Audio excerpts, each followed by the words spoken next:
Good morning সবাইকে। আজকে একটা ছোট্ট ব্লগ ভিডিও শেয়ার করব। ব্লগ ভিডিও বলতে সকাল থেকে দুপুর পর্যন্ত কি রান্নাবান্না করলাম সেইটাই আপনাদের সাথে শেয়ার করব। এখানে দেখুন মর্নিংয়ে উঠে গেছি, মেয়ের যেহেতু মর্নিং স্কুল, এখানে বেড তৈরি করে দিলাম। আর তারপর আমি খেয়ে নিয়েছি ছাতু গুলে, কারণ ওকে স্কুলে পাঠিয়ে দিয়ে অনেকে চা খায়, আমি সবসময় খাই না, কখনো ইচ্ছে হলে খাই কখনো খাই না, এমন না যে চা খেতে হবে। আর এদিকে মেয়েকে স্কুলে পাঠিয়ে উঠান ঝাড় দিয়ে নিলাম, ঘর ঝাড় দিয়ে রান্না বসিয়ে দিয়েছি। দেখুন রান্না টান্নাও হয়ে গেছে। রান্না বলতে আজকে সেইভাবে সেমন কিছু রান্না করিনি। আর এখানে দেখুন আমি স্নান টান করে রেডি হয়ে নিলাম, পুজো করে নেব। রান্না করেছি কালকে যেহেতু চিকেন করেছিলাম সেটাই রয়েছে, আর মেয়ে ডাল করলে সেইভাবে খেতে চায় না। এইদিকে দেখুন আমি স্নান টান করে নিয়েছি, উনি স্কুল থেকে চলে এসেছে।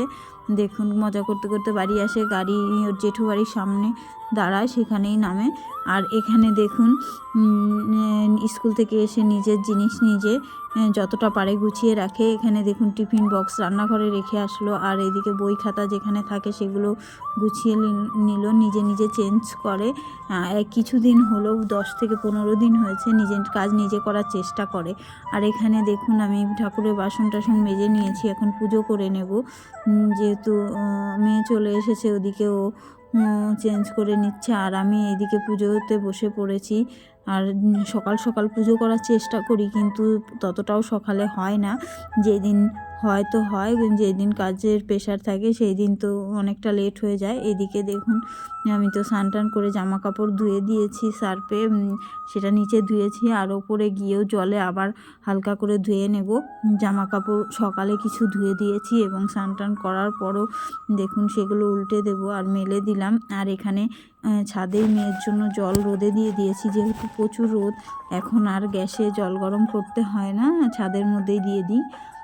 আর যেগুলো সকালে ধুয়েছিলাম সেগুলো এক এক করে উল্টে নিচ্ছি। অনেকেই ব্লগ ভিডিও তৈরি করে, আমারও ইচ্ছে হলো আজকে আপনাদের সাথে একটা ব্লগ ভিডিও শেয়ার করার জন্য, তাই শেয়ার করলাম। দেখুন আর তারপর ওকে স্নান করার পর আমার সাথে খেলতে হবে, মেয়ের সাথে ছাদে দৌড়াদৌড়ি করছিল, সেটাই ওকে ধরতে হবে। আর এই দিকে দেখুন রান্না করেছি আলু আর সিম সেদ্ধ, সেটাই খেয়ে নেব।